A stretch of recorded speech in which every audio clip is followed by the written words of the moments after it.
Little Red Riding Hood, as told by the Brothers Grimm. Once upon a time, there was a sweet little girl. Everyone who saw her liked her, but most of all, her grandmother, who did not know what to give the child next. Once, she gave her a little cap made of red velvet. Because it suited her so well, she wanted to wear it all the time. She came to be known as Little Red Riding Hood. One day, her mother said to her, "Come, Little Red Riding Hood. Here is a piece of cake and a bottle of wine. Take them to your grandmother. She is sick and weak, and they will do her well. Mind your manners and give her my greetings. Behave yourself on the way, and do not leave the path, or you might fall and break the glass, and then there will be nothing for your sick grandmother." Little Red Riding Hood promised to obey her mother. The grandmother lived out in the woods a half-hour from the village. When Little Red Riding Hood entered the woods, a wolf came up to her. She did not know what a wicked animal he was, and was not afraid of him. "Good day to you, Little Red Riding Hood." "Thank you, Wolf." "Where are you going so early, Little Red Riding Hood?" "To grandmother's." "And what are you carrying under your apron?" "Grandmother is sick and weak, and I'm taking her some cake and wine. We baked yesterday, and they should give her strength." "Little Red Riding Hood, just where does your grandmother live?" "Her house is a good quarter-hour from here in the woods, under the large oak trees. There is a hedge of hazel bushes there. You must know the place," said Little Red Riding Hood. The wolf thought to himself, "Now, there's a tasty bite for me. Just how are you going to catch her?" Then he said, "Listen, Little Red Riding Hood, have you seen the beautiful flowers that are blossoming in the woods? Why don't you go and take a look? And I don't believe you can hear how beautifully the birds are singing. You are walking along though you were on your way to school in the village. It is very beautiful in the woods." Little Red Riding Hood opened her eyes and saw the sunlight breaking through the trees and how the ground was covered with beautiful flowers. She thought, "If I could take a bouquet to grandmother's, she'll be very pleased. Anyway, it is still early, and I'll be home on time." And she ran off into the woods looking for flowers.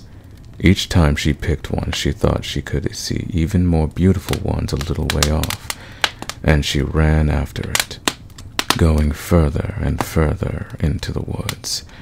But the wolf ran straight to the grandmother's house and knocked on the door. "Who's there?"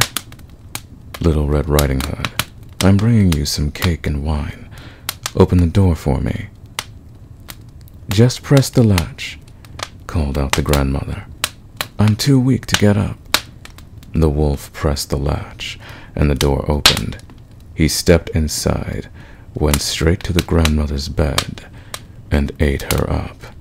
Then he took her clothes, put them on, and put her cap on his head. He got into her bed and pulled the curtains shut. Little Red Riding Hood had run after flowers and did not continue on her way to grandmother's until she had gathered all she could carry. When she arrived, she found, to her surprise, that the door was open. She walked into the parlor and everything looked so strange. She thought, "Oh my God, why am I so afraid? I usually like it at grandmother's." Then she went to bed and pulled back the curtains. Grandmother was lying there with her cap pulled down over her face, looking very strange. "Oh, grandmother, what big ears you have." "All the better to hear you with." "Oh, grandmother, what big eyes you have." "All the better to see you with." "Oh, grandmother, what big hands you have." "All the better to grab you with." "Oh, grandmother, what a horribly big mouth you have." all the better to eat you with. And with that he jumped out of bed, jumped on top of poor Little Red Riding Hood, and ate her up.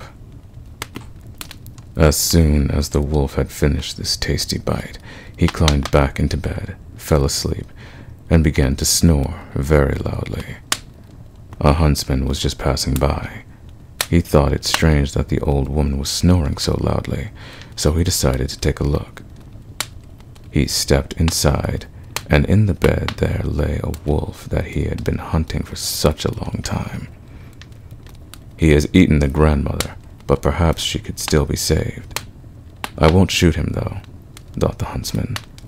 So he took a pair of scissors and cut open his belly. He had cut only a few strokes when he saw the red cap shining through. He cut a little more, and the girl jumped out and cried, "Oh, I was so frightened. It was so scary and dark inside the wolf's body." And then came the grandmother out alive as well. Then Little Red Riding Hood fetched some large, heavy stones. They filled the wolf's body with them, and when he woke and tried to run away, the stones were so heavy that he fell down, dead. The three of them were happy. The huntsman took the wolf's pelt. The grandmother ate the cake and wine that Little Red Riding Hood had brought. And Little Red Riding Hood thought to herself, "As long as I live, I will never leave the path and run off into the woods by myself if Mother tells me not to." What's up, Wolfpack? It's Wolf0 back with another video. So, as you can tell, this one is a little bit different. I've always wanted to do sleep aid type audios, but didn't really think I had the voice for it. So I decided to try it out. As you've already heard from the beginning, this is the Brothers Grimm's tale of Little Red Riding Hood. I have a certain fondness for this story because of something that happened earlier.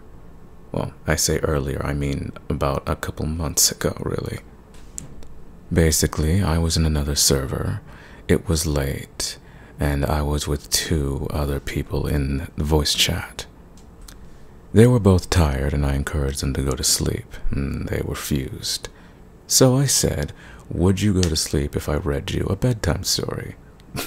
I was only half joking, but they agreed. And so I figured now I have to actually figure out what to read. And what I found wasn't a bedtime story, necessarily, but it was this story, a Brothers Grimm's tale. I figured why not, and just found the first link on Google that had the story. I read through it, and one of the people in the voice chat was knocked out completely. I don't know at what point they fell asleep, but by the time I was done, it was definitely apparent to me and the other person in voice chat that they were sound asleep. It was kind of funny, actually. So, ever since then, I've had an urge to make a sleep aid. So, I hope you all enjoyed this. In other news, still working on the next viewer's choice audio, so keep an eye out for that as well. Now, with that being said, thank you all for listening to this audio. If you want me to make more sleep aids, please let me know in the comment section down below. And feel free to join the ASMR RP Lounge server. Dear God, that's a mouthful. I wish you all a very good day, night, evening, morning, whenever time zone you're on. And sleep well. Later.